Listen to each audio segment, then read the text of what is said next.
dispatcher, she hates it when I call her.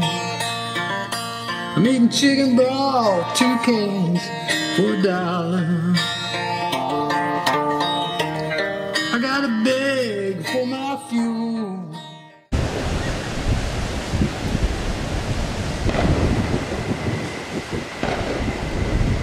Here we are at Myrtle Beach,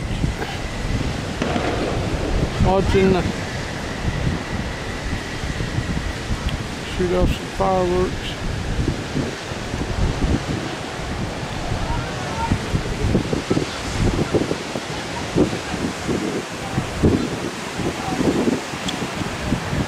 Fireworks. I've been shooting off for a while now.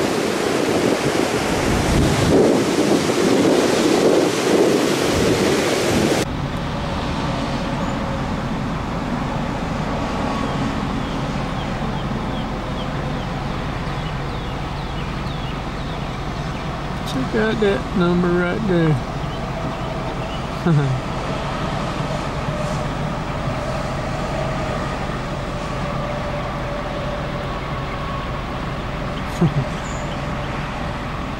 Alright. That is something. That is a sight to see right there, ladies and gentlemen. That is pretty awesome. Awesome. Okay friends, so here we are, and I'm going to do a little home painting. I'm going to paint my ceilings. I painted the walls back here in this bedroom, and it was well overdue. I don't believe these walls have been painted in probably 20 years. This old cabin here, but you can see right there where I started cutting in the ceilings to paint the ceilings with the, and I was cutting it in with the paintbrush. And so I'm going to show you a little faster way to do a lot of cuttings, because if you look, I mean, look at all that cutting in. There is a lot of cutting in around all of these wood beams if I want to keep the wood beams looking like that with the stain. So what I'm going to do, I'm going to show you what I'm going to do right here and speed up the cutting in time around these beams, because there's so many. It would take, and this ceiling is manufactured ceiling, and it's not popcorn, but it is it's got a texture to it, and it is, that's the thing, is it is pretty hard to cut in with a paintbrush. So let me show you what I'm going to do here. Okay, so like I say, so hard to cut in. So so what the options are is I could take some tape and tape all along here like this, okay, all along these beams, and all to cut, because I'm gonna paint my ceiling, okay, but I want to leave my beams. I like that wood stain grain look, okay, so I want to keep that. So, and like I say, you could put, but instead what I did is I got me a can of paint and I got me a shield. What I'm going to do is I'm going to put this shield just like this, and then I'm going to go along just like that, okay. I'm going to cut in. This is so much faster than dealing with a brush. Now once I do that all the way around, then, can you see over here, I'm going to do this one too.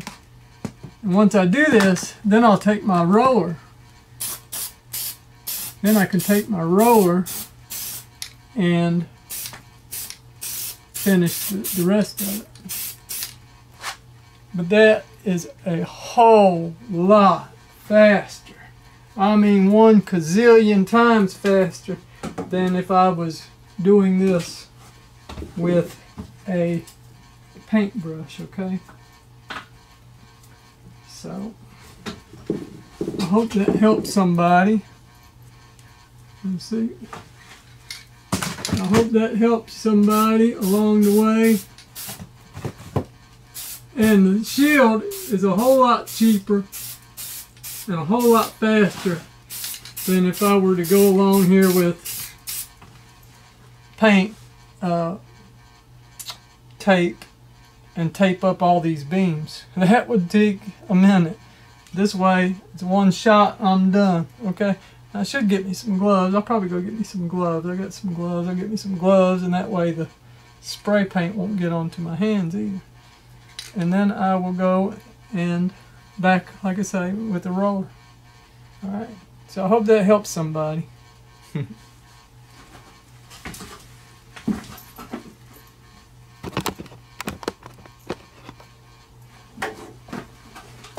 See if I can get this over here.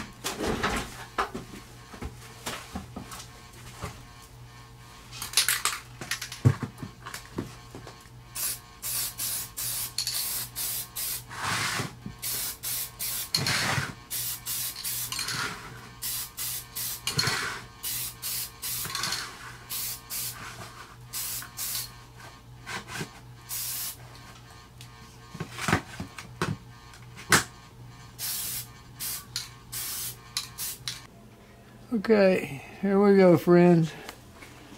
I am here in this old cabin right here. I'm going to show you. This is my light. That one's working. Sometimes it works, sometimes it don't. And this one here, well, it works, but I don't have a switch. I don't have a receptacle. So I can't cut it off and on. But so that's what it's like. And then I did have, I've already taken it down, but here's my wires going over here, going to what I had right there, of course, was my ceiling fan, and it broke. So I've already taken it down. And I had another light, fluorescent light, right here, but I've already taken it down. So I am going to put up some new lights. I'm going to put the ceiling fan, new ceiling fans in here. And just want to give you a little insight of what's going on here. So, we'll go. Yeah. So let's see. Show you. This is my new ceiling fan. I want to get it put up there. We'll have a look, see, and see what the difference is.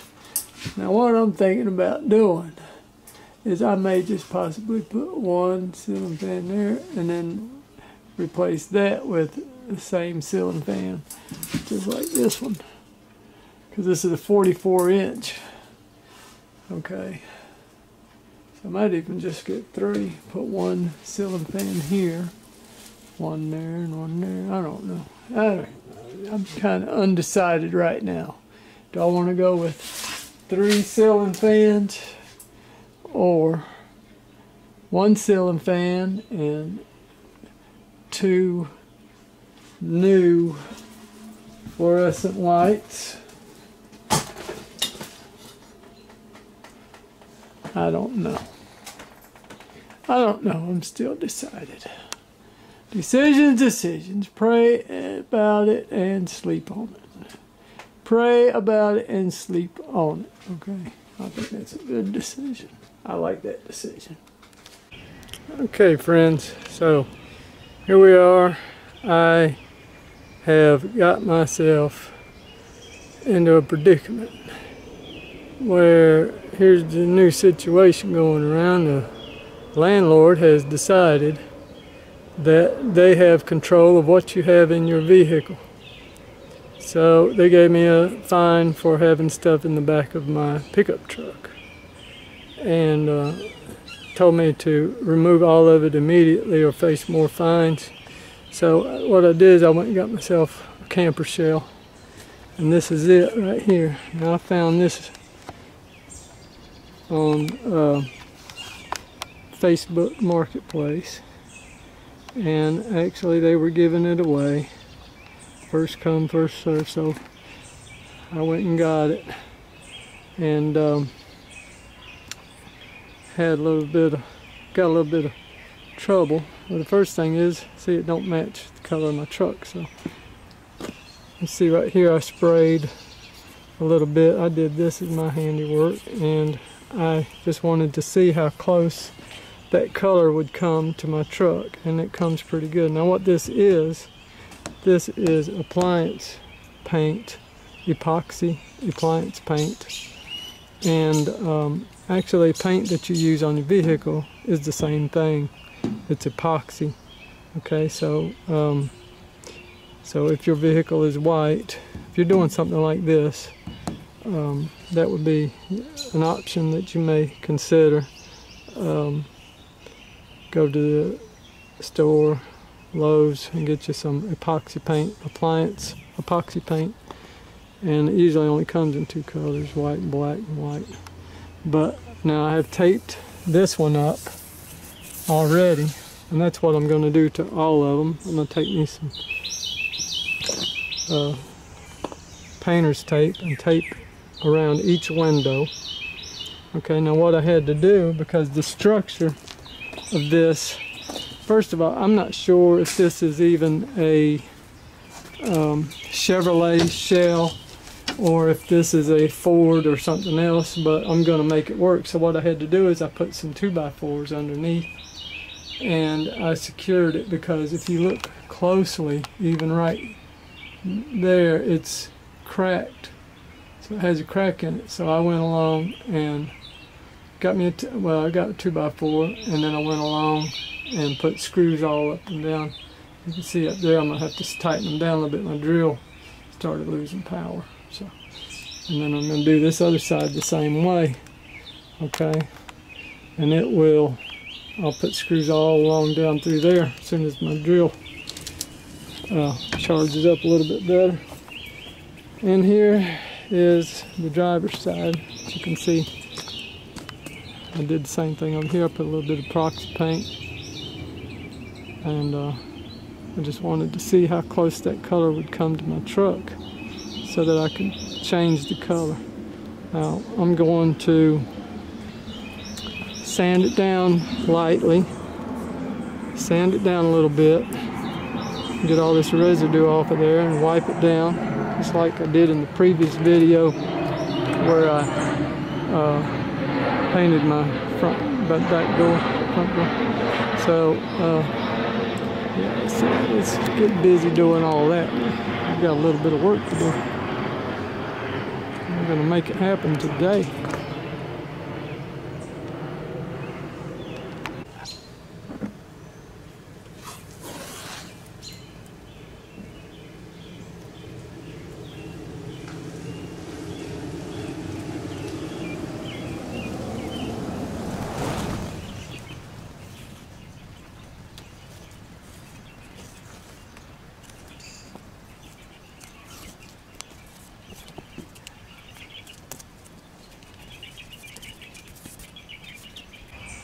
Okay, so now I've got it all taped up.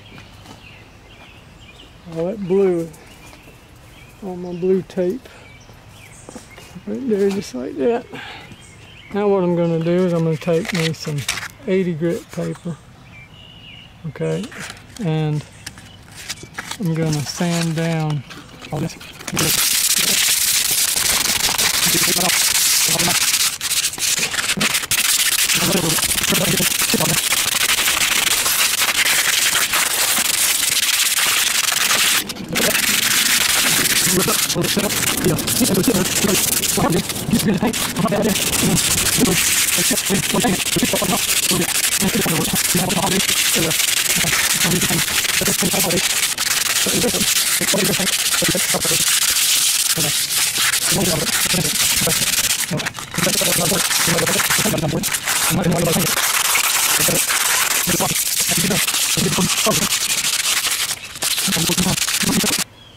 So now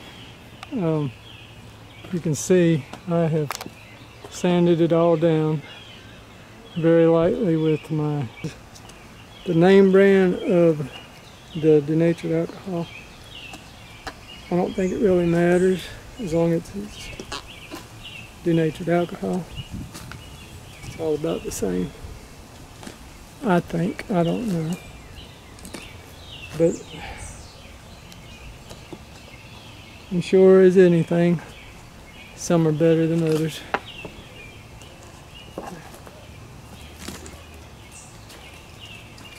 If I can get this open, we will be on our way.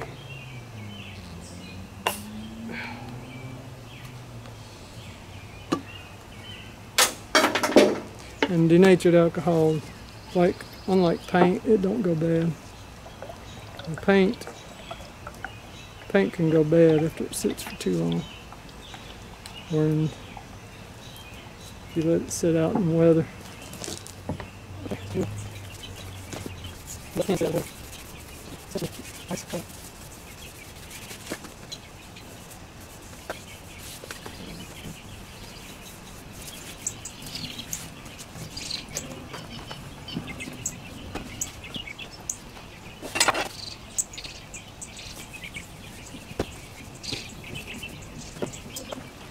Like I say, I'm painting this with epoxy paint, and I want to emphasize to you the importance of wearing a mask when you're using this epoxy paint, because it can get into your lungs and cause serious damage. Okay, so don't take it for granted. Don't take your breath for granted. Cover up your eyes, cover up your nose, okay?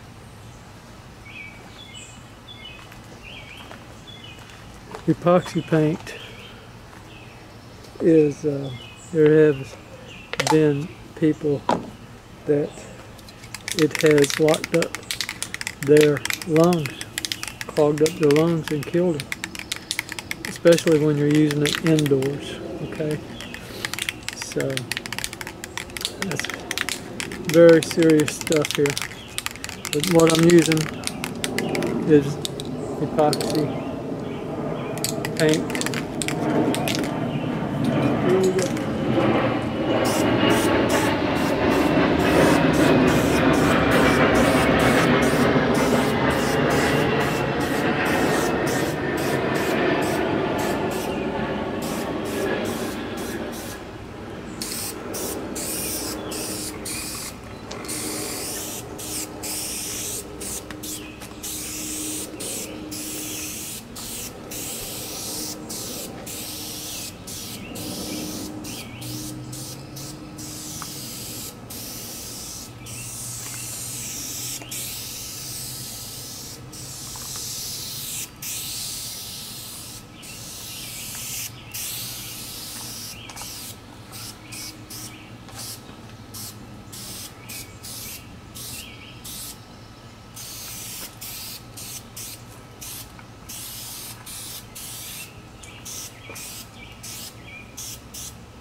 or the police inspectors find something wrong with the truck, maybe a leak, or it could be anything at all. Your windshield wiper could need a windshield wiper, could need just windshield wiper fluid, just as simple as that. And so every little thing that they find wrong with the truck goes on this point system.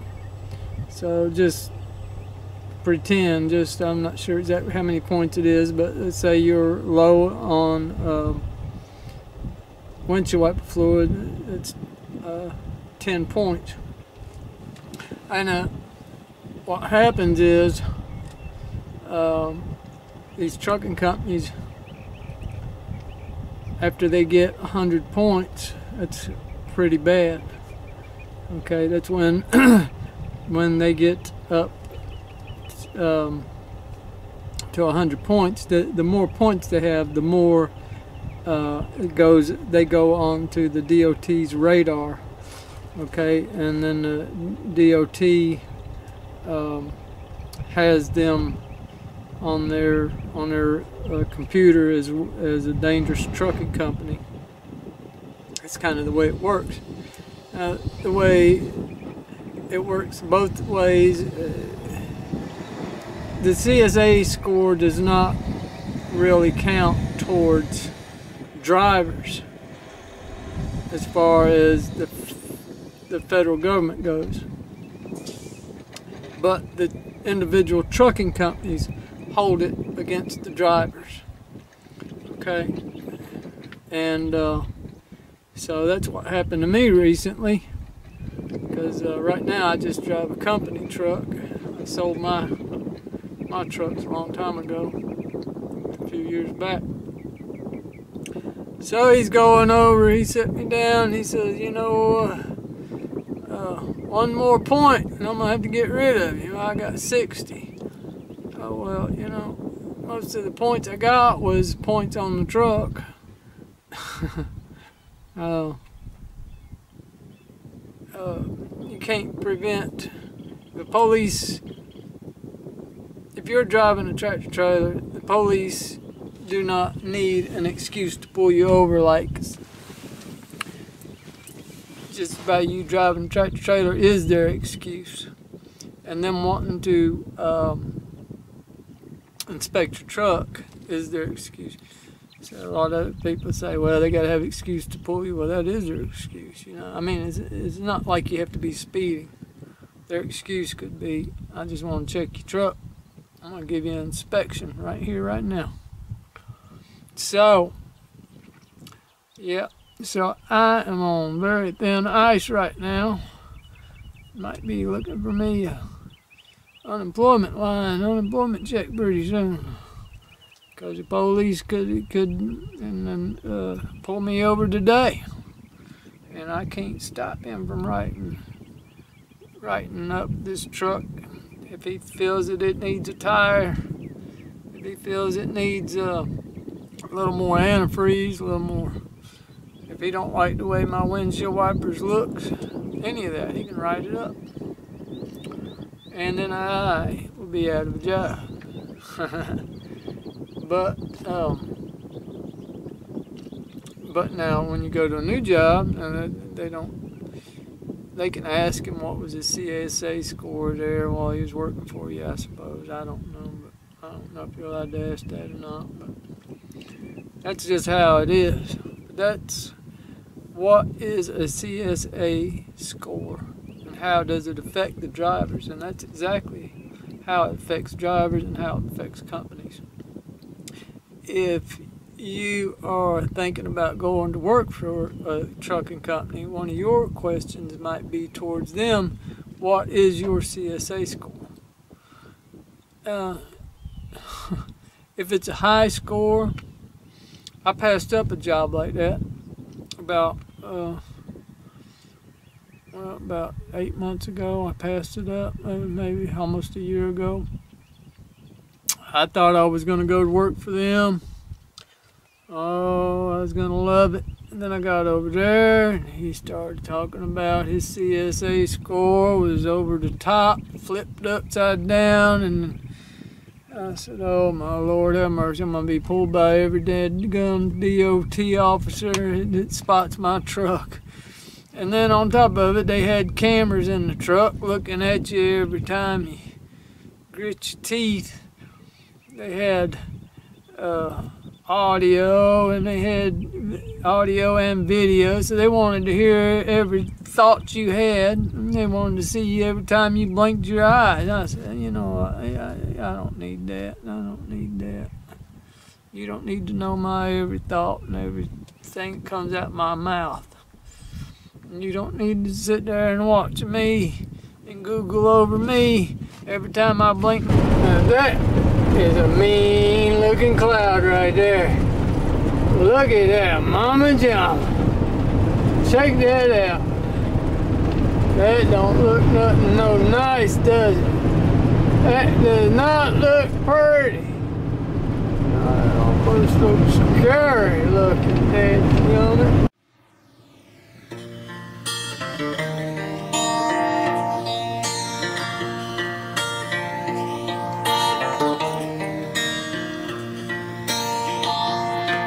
My dispatcher, she hates it when I call her. I'm eating chicken broth, 2 cans for $1. I gotta beg for my fuel.